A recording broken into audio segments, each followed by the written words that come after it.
and if it keeps you from having to meet with them for an hour, I mean, this was a 1 hour meeting, that saves you a ton of time, right? In this case, he was stubborn at 400. I was just happy to get to like 339. And he already said, hey, I just want to test it for 30 days. Great. If he had said, we're just going to sit there until it gets there, my reaction would have probably been different. Okay. I may not take a listing if I know that I don't have a person that's flexible and adaptable or that has any type of motivation.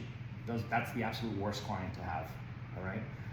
So this could have gone south real quick. I needed to hear that he was going to be flexible and adaptable and willing to move and willing to make adjustments along the way in order for me to be that agreeable.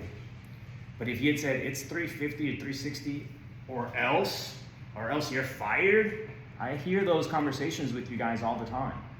Then I'm okay with just firing myself up front because that listing is gonna cost me at least $2,500.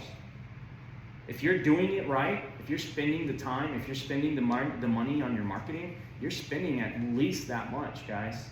Driving, putting up a sign, sending out your postcards, sending out your letters, doing your ads, paying for professional pictures, paying for tours, blah, blah, blah. Do the list. It's at least $2,500 that I'm spending on that listing. Why would I spend that if that's never gonna sell? For what? Or I say, look, it's never gonna sell, but you want the benefit of it being on the market. I want the benefit of people calling me. I'm not gonna spend a ton of money on your marketing, but I'll collect phone calls and pass them to you if that's what you want, and that keeps you from having to answer the phone, might add a couple of potential buyers to my list. And if for some reason someone falls in love with it, I'll bring them to you. Is that fair? That's how you can get around those situations. I may say this is a great enough transaction to just collect phone calls on it, but I'm gonna let that client know it's what you're doing, right?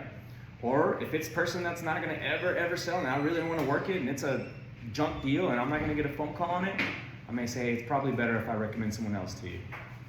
It's okay to do that too, because that's why you're in this business, to be able to be in charge of it, okay?